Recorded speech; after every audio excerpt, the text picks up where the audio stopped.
Hello students, मैं doctor Alka Goyal, government girls PG college Bharatpur. आज के वीडियो में आपका स्वागत है। मैं आपको पढ़ा रही हूँ बीए पार्ट 3 का सेकंड पेपर अंतर्राष्ट्रीय संबंध का चैप्टर कोल्ड वार। स्टूडेंट्स, कई लेक्चर आपको इसके आप पढ़ चुके हैं और अभी तक मैंने आपको इसके सब कुछ बता दिया है। इसका विकास पूरा हो चुका है, इसका अंत हो चुका है। अब मैं आपको आज पढ़ाऊँगी इसका जो अंतिम लेक्चर है और उसमें शीत युद्ध का प्रभाव।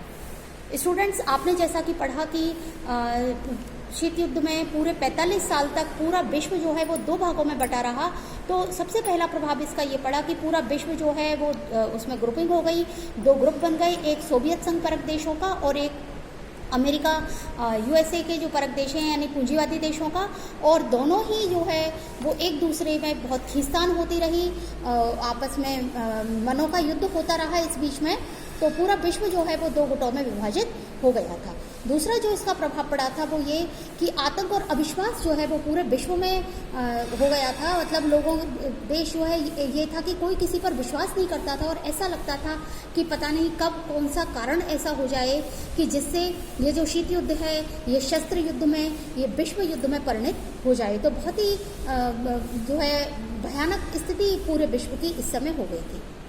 तीसरा जो इसका एक विशेष प्रभाव पड़ा स्टूडेंट्स, मैंने आपको बताया था कि जो शीत युद्ध की एक समाप्ति का जो द्वितीय विश्व युद्ध हुआ था उस समय अमेरिका ने जापान पर 6 और 9 अगस्त 1945 में आणविक बम का प्रयोग किया था, परीक्षण किया था।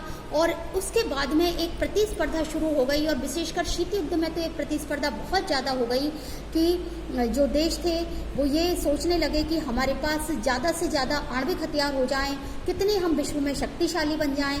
और इस तरह से ये जो होड़ लग गई आणविक हथियारों की, इसने शीत युद्ध को बढ़ावा दिया। अगला जो एक कारण था कि मतलब इनके अलावा आणविक युद्ध के अलावा वैसे भी यंत्रीकरण बहुत बढ़ गया और शस्त्र युद्ध जो है उसके लिए प्रतिस्पर्धा होने लगी, शस्त्रीकरण बढ़ गया और बहुत ज़्यादा, हालांकि शस्त्र नियंत्रण के प्रयास हुए लेकिन बहुत ज़्यादा वो कोई प्रभावशाली नहीं रहे और भयानक से भयानक हथियार विश्व में बनने लगे। इसके अलावा यूएनओ का गठन हुआ इसकी वजह से, लेकिन यूएनओ अपनी सही गति से काम नहीं कर पाया क्योंकि यूएनओ में चूंकि सारा काम 5 देशों के हाथ में था, उन 5 देशों को वीटो पावर प्राप्त थी।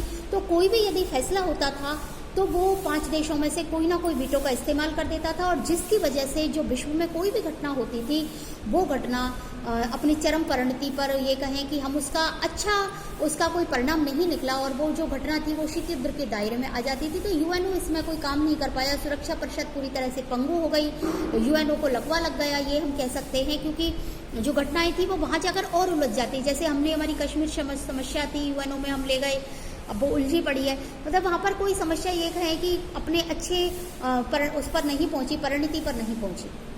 इसके अलावा कोई मानवीय कल्याण के कार्यक्रम नहीं हो पाए क्योंकि देश इस बात के लिए शायद सोचते ही नहीं थे कि विश्व में गरीब देशों के लिए या फिर सामाजिक उत्थान के लिए या अन्य कोई कार्य करने हैं, स्वास्थ्य संबंधी, शिक्षा संबंधी या मानवीय उत्थान के और कोई कार्य करने हैं, ऐसा कुछ सोचा ही नहीं गया क्योंकि जो कुछ होता था वो इसी के इर्द गिर्द पूरी राजनीति घूमती रही 1990 तक। हालांकि ऐसा नहीं है स्टूडेंट्स की कुछ इसके सकारात्मक प्रभाव भी पड़े, जैसे कि इसकी वजह से गुटनिरपेक्ष आंदोलन को गति मिली और एक नया एक उन्मुक्त वातावरण देशों को मिला और भारत, यूगोस्लाविया और मिस्र, इन देशों ने मिलकर के, अन्य भी इस तरह के देश जो कि एक उन्मुक्त वातावरण, इन दोनों ग्रुपों से अलग एक वातावरण चाहते थे, उन्होंने मिलकर के एक नया जो है संगठन बनाया, गुटनिरपेक्ष आंदोलन। इसका एक कुप्रभाव जो है वो ये पड़ा था कि बहुत सारे सैनिक संगठन बन गए, सैनिक संधियां हो गई। हालांकि गुटनिरपेक्ष आंदोलन इन सब सैनिक संधियों, संगठनों से अलग रहा। इसके अलावा शक्ति संतुलन कायम हो गया, ये एक थोड़ा सकारात्मक प्रभाव पड़ा कि शक्ति संतुलन हो गया, सह अस्तित्व की भावना हुई और थोड़ा बहुत ये भी हम कह सकते हैं कि इसमें विज्ञान का विकास हुआ। चाहे भले शस्त्रीकरण की वजह से उन्होंने जो है कोशिश करी कि विज्ञान का विकास हो या आविष्कार हुए, लेकिन उसका कुछ हमें सकारात्मक परिणाम भी मिला। तो स्टूडेंट्स, शीत युद्ध तो समाप्त हो गया और गोर्बाचोव की जो स्थिति, रूस की जो स्थिति हो रही थी सोवियत संघ की, तो गोर्बाचोव ने श्रेष्ठकर समझा कि इसको समाप्त कर दिया और एक नवीन युग का जो है वो प्रारंभ हुआ। हालांकि अमेरिका बहुत समय तक सर्वे सर्वा रहा लेकिन वो बहुत ज़्यादा लंबा नहीं चला और भी शक्तियाँ जो है वो सिर उठाने लगी। तो स्टूडेंट्स, आज का ये लेक्चर यहीं समाप्त होता है। अगले लेक्चर में मैं आपको UNO पढ़ाऊंगी।